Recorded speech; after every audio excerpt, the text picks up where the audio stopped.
નમસ્કાર નમસ્કાર નમસ્કાર વિદ્યાર્થી મિત્રો, કેમ છો બધા? મજામાં ને? આપની પોતાની યુટ્યુબ ચેનલ ઓશન જ્ઞાન લાઈમાં હું ધાર્મિક જ્ઞેય આપનું હાર્દિક હાર્દિક હાર્દિક હાર્દિક સ્વાગત કરું છું. વિદ્યાર્થી મિત્રો, તમારા માટે આજે હું લઈને આવ્યો છું ધોરણ 11 વિષય ઇકોનોમિક્સ અર્થશાસ્ત્રની પ્રથમ સામયિક પરીક્ષા માટેનું મોસ્ટ ટાઈમપી પેપર. એની અંદર પેપર નંબર 1 નો સેક્શન એ અને બી. તમારા માટે હું 5 પેપર છે ને મોસ્ટ ટાઈમપી લઈને આવવાનો છું. આજે હું લઈને આવ્યો છું પેપર નંબર 1 નો સેક્શન એ અને બી. તો જોઈએ વિદ્યાર્થી મિત્રો, પેપર સોલ્યુશન ની અંદર સેક્શન એ છે. સેક્શન ની અંદર આપણે નીચે આપેલા વિકલ્પમાંથી યોગ્ય વિકલ્પ પસંદ કરીને સાચો જવાબ લખો. આવું પૂછાય છે.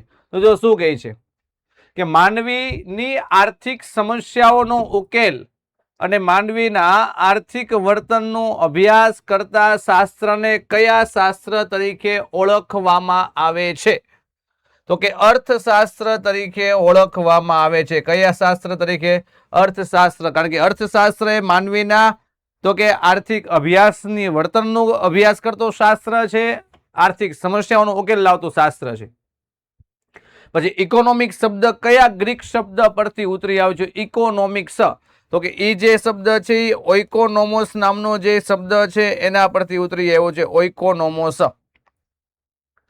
ત્યાર પછી પ્રોફેસર માર્શલના મતે ઉત્પાદનના કેટલા સાધન છે? ખરેખર જોઈએ ને તો ઉત્પાદનના 4 સાધન, પણ માર્શલના મતે 2 છે, યાદ રાખજો.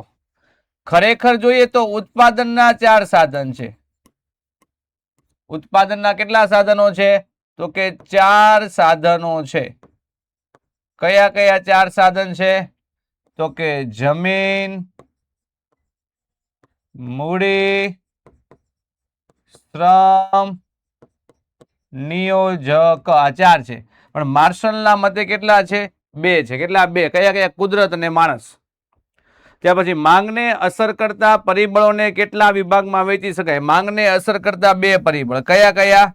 એક તો વસ્તુની કિંમત, વસ્તુની કિંમત. બીજું છે કિંમત સિવાયના અન્ય પરિબળો. જોઈએ જો અર્થશાસ્ત્ર, ઇકોનોમિક્સ 2 અને 2. ત્યાર પછી માંગ રેખાનો ઢાળ કેવો હોય છે? ઋણ ઢાળ હોય છે. કેવો હોય છે? ઋણ ઢાળ.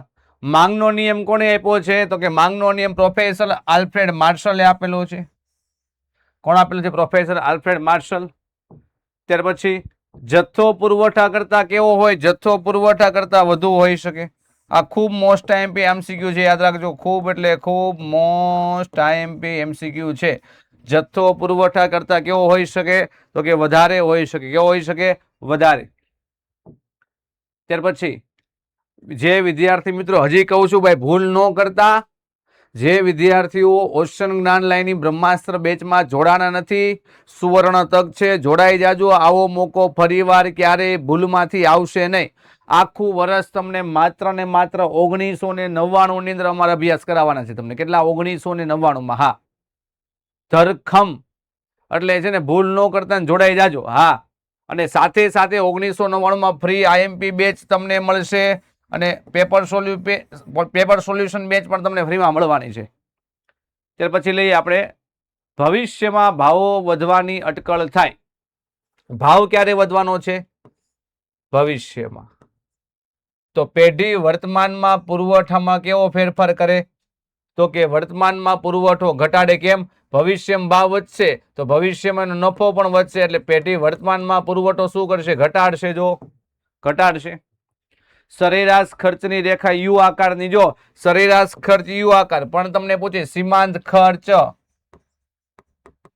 સીમાંત ખર્ચની રેખા જે છે એ હોકી સ્ટીક આકારની છે. કેવી છે? હોકી સ્ટીક આકારની. યાદ રાખજો, હોકી સ્ટીક આકારની. કયા ખર્ચને માપી શકાતો નથી? તો કે વાસ્તવિક ખર્ચને. કેમ? કારણ કે વાસ્તવિક ખર્ચમાં કોનો સમાવેશ થાય? થાક, કંટાળો, કષ્ટ, ત્યાગ, ચિંતા. આ બધી વસ્તુનો સમાવેશ છે. આને આપણે ક્યારેય માપી શકતા નથી. આને તો કે માપી શકાતું નથી. માપી શકાતું નથી. યાદ રાખજો, માપી શકાતું નથી. તો આપણો સેક્શન અહીંયા પૂરો થાય છે વિદ્યાર્થી મિત્રો. આવે છે સેક્શન બી. એમાં પહેલો પ્રશ્ન, માંગના અભ્યાસમાં વિશ્લેષણનું એકમ કોણ છે? માંગના અભ્યાસમાં માંગ કોના દ્વારા થાય? ગ્રાહક દ્વારા થાય. તો માંગના અભ્યાસમાં વિશ્લેષણનું એકમ ગ્રાહક.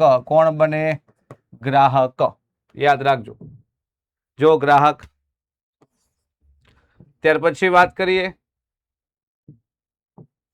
આર્થિક જગતમાં માનવીના મુખ્ય 3 સ્વરૂપ કયા કયા છે? આર્થિક જગતમાં માનવીના 3 સ્વરૂપ. તો જો માનવી ક્યારેક છે ને ગ્રાહક બને, માનવી ક્યારેક ઉત્પાદક બને, માનવી ક્યારેક શ્રમિક બને. શ્રમિક, ગ્રાહક, ઉત્પાદક. તો જો ગ્રાહક, ઉત્પાદક અને શ્રમિક, આ 3. માંગનો નિયમ સાથી શરતી નિયમ કહેવાય છે. તો કે માંગનો નિયમ શરતી નિયમ એટલા માટે કહેવાય છે કારણ કે પ્રતિષ્ઠા મૂલ્યવાળી વસ્તુઓ, અત્યંત સસ્તી વસ્તુઓ, ગિફન વસ્તુઓ, એમાં માંગના નિયમની ધારણાઓ પરિપૂર્ણ થવા છતાં માંગનો નિયમ લાગુ પડતો નથી. ધારણાઓ પરિપૂર્ણ બને છે પણ આ બધી વસ્તુમાં માંગનો નિયમ સાચો નથી પડતો. એટલા માટે માંગનો નિયમ કેવો કહેવાય છે? શરતી નિયમ તો કે કહેવાય છે. કેવો કહેવાય છે? શરતી નિયમ કહેવાય છે.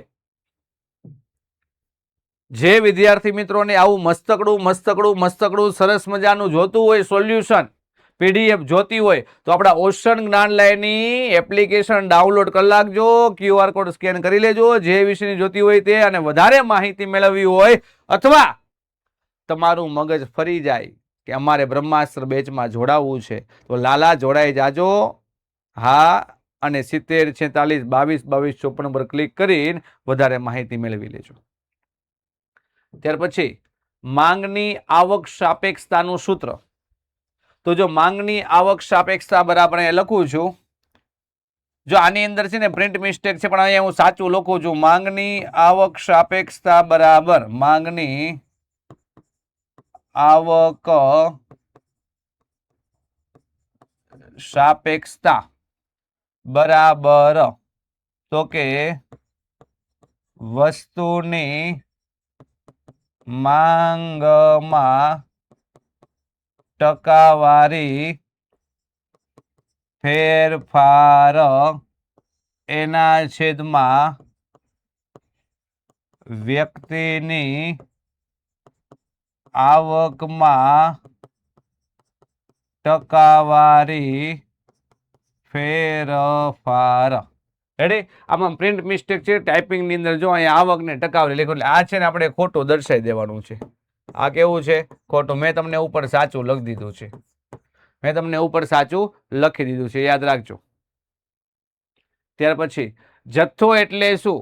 વસ્તુના કુલ વેચાણક્ષમ એકમનું પ્રમાણ એટલે જથ્થો. જો વસ્તુઓના કુલ વેચાણક્ષમ એકમનું પ્રમાણ એટલે જથ્થો.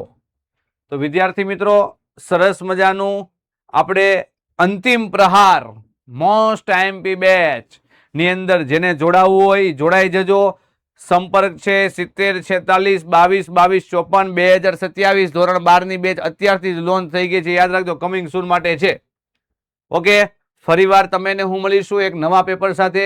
ત્યાં સુધી દરેક વિદ્યાર્થી મિત્રોને જય હિન્દ, જય ભારત, વંદે માતરમ.